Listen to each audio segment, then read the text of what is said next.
नमस्ते मित्रों, मैं हूं यशवंत कानेटकर और आज हम इस लेक्चर में देखेंगे कि एक मेनू ड्रिवन प्रोग्राम अगर हमें बनाना है तो किस प्रकार से हम लोग इसे बना सकते हैं। मान लो मुझे मेनू में चाहिए ये 4 चॉइसेस जिनको मैंने नंबर दे दिया है 1 2 3 4 या 1 2 3 और 0। अगर मुझे एग्जिट करना है इस मेनू से तो मैं 0 दूंगा योर चॉइस के लिए। अगर मुझे चाहिए कि देखना है कि नंबर ऑड या इवन है तो मैं 1 दूंगा और वो करने के बाद क्या होगा, मुझे पूछा जाएगा एक नंबर और वो रिपोर्ट किया जाएगा ये ऑड है या इवन है।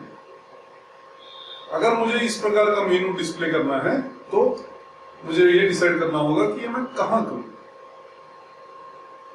आप 20th कॉलम और 10th रो पे 1 लिख सकते हो। उसी प्रकार नेक्स्ट रो में मतलब 11th रो 20th कॉलम में नेक्स्ट मेनू का चॉइस लिख सकते हो। इस प्रकार से अगर आप प्लान करोगे तो अच्छा दिखेगा मेनू जब स्क्रीन पे आता है। तो देखते हैं इसको कैसे किया जा सकता है। मेन में सबसे पहले तो मैं स्क्रीन क्लियर कर दूंगा। उसके लिए मुझे लिखना होगा सिस्टम CLS। यह फंक्शन द्वारा स्क्रीन क्लियर हो जाता है। और उसके बाद गो टू XY 20, 10 से पहले कर्सर पोजीशन कर दूंगा 20th कॉलम 10th रो पे और फिर वहां एक मैसेज प्रिंट करूंगा 1 ऑड इवन। उसी प्रकार बाकी मेनू आइटम्स डिस्प्ले करते हैं। नेक्स्ट रो में आएगा 11th रो में लीप ईयर, 12th रो में प्राइम नंबर और फिर 13th रो में लिखूंगा 0 एग्जिट। कॉलम वही रहेगा हर एक के लिए, कॉलम नंबर 20, ताकि मेनू आइटम्स एक के नीचे एक बराबर अलाइन होके आए। और फिर 14th रो 20th कॉलम में मैसेज प्रिंट करूंगा योर चॉइस। जब ये मेनू स्क्रीन पे आएगा तो यूजर क्या करेगा, वो चॉइस प्रोवाइड करेगा 1 2 3 या 0। जब वो चॉइस प्रोवाइड करेगा कीबोर्ड से तो हमें तो उसे स्कैन करना होगा। तो इसके बाद लिखना होगा scan %d and choice. Choice होगा इंटीजर, डिफाइन करिए उसको। और इसके बाद मुझे वो लॉजिक लिखना होगा जहां मैं चेक करूंगा कि चॉइस की वैल्यू क्या है। 1 होगी तो क्या करना है, 2 होगी तो क्या करना है, 3 होगी तो क्या करना है और 0 होगी तो क्या करना है। वो सारा लॉजिक मुझे स्कैनफ के बाद लिखना होगा। मैं बताऊंगा इसे कैसे लिखा जाएगा। तो उसके पहले ये go to XY, printf, system, इनको अगर काम करना है सही तरीके से तो मुझे फाइल्स इंक्लूड करनी होगी। windows.h चाहिए सिस्टम के लिए, KICIT functions.h चाहिए गो टू XY के लिए और printf के लिए क्या यूज करोगे, stdio.h। आइए अब देखते हैं कि scanf के बाद क्या लॉजिक लिखेंगे। अगर मुझे देखना है कि वैल्यू क्या है चॉइस की, 1 है, 2 है, 3 है या 0 है, तो मैं कितने इफ्स लिखूंगा, 0। क्यों? क्योंकि ये वो सिचुएशन है जहां हमें स्विच का प्रयोग करना होगा, ना कि 3-4 इफ एल्सेस का। क्योंकि हमें देखना क्या है कि चॉइस की वैल्यू 1 है या 2 है या 3 है। तो बिल्कुल आइडियल सिचुएशन है जहां स्विच का प्रयोग किया जा सकता है। तो आइए हम लिखते हैं स्विच चॉइस। चॉइस की वैल्यू जो स्कैनफ में थी वो चेक करना है। केस 1 तो हमें ऑड इवन लॉजिक लिखना है, या केस 2 के लिए हमें लीप ईयर लॉजिक लिखना है। और हर केस में आखिरी में ब्रेक तो लिखना होगा। वैसे ही केस 3 के लिए मैं लिखूंगा प्राइम नंबर लॉजिक और उसके बाद ब्रेक।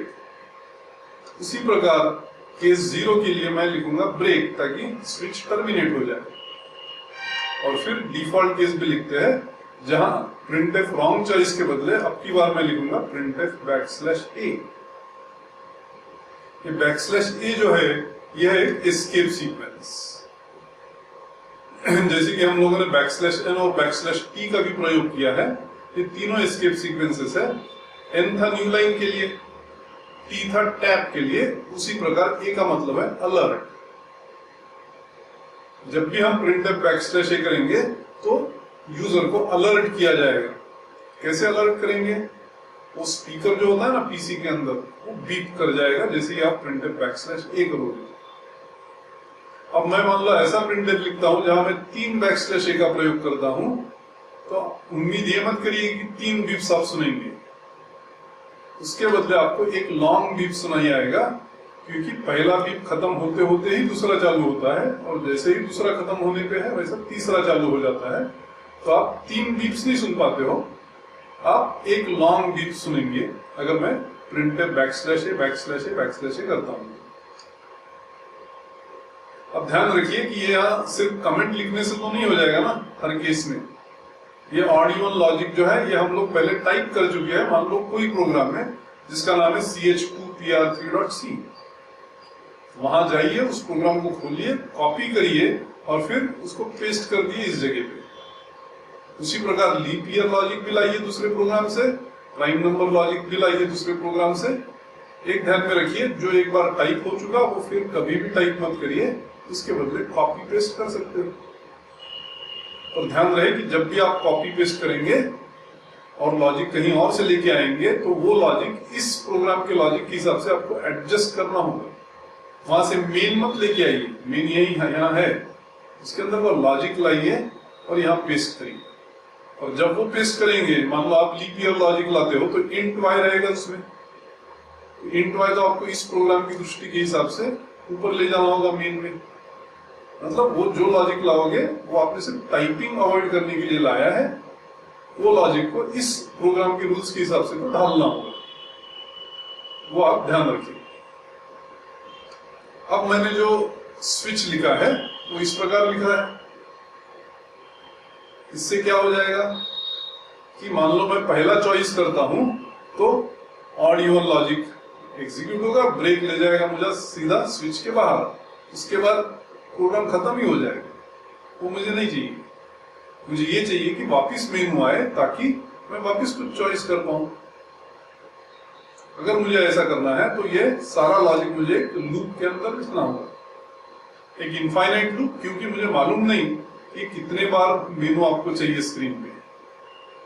और अगर मैं इनफाइनाइट लूप के अंदर लिखता हूं इस लॉजिक को, तो जो केस 0 है ना, जहां हम एग्जिट करना चाहते हैं प्रोग्राम में से, वहां ब्रेक को रिप्लेस कर देना होगा एग्जिट से, ताकि एग्जीक्यूशन प्रोग्राम का खत्म हो जाए। तो ध्यान रखिए, जब भी आपको कोई भी मेनू ड्रिवन प्रोग्राम करना है तो उसमें 2 चीजों का प्रयोग बिल्कुल लाजमी है, एक तो स्विच और दूसरा है इनफाइनाइट वाइल। आपका मेनू हो सकता है हम लोगों ने जैसा बनाया उससे काफी सोफिस्टिकेटेड हो, जैसे विजुअल स्टूडियो का या नेटबीन्स का मेनू आता है जिसमें कई सारे आइटम्स होते हैं। आप हाईलाइटेड बार को ऊपर नीचे ले जा सकते हो माउस द्वारा या एरो कीज द्वारा, सिलेक्शन कर सकते हो लेफ्ट क्लिक या एंटर द्वारा। वो जो मेनू आता है सुपर इम्पोज कर जाता है प्रोग्राम को, जैसे ही सिलेक्शन करते हो तो मेनू हट जाता है, प्रोग्राम वहीं रहता है।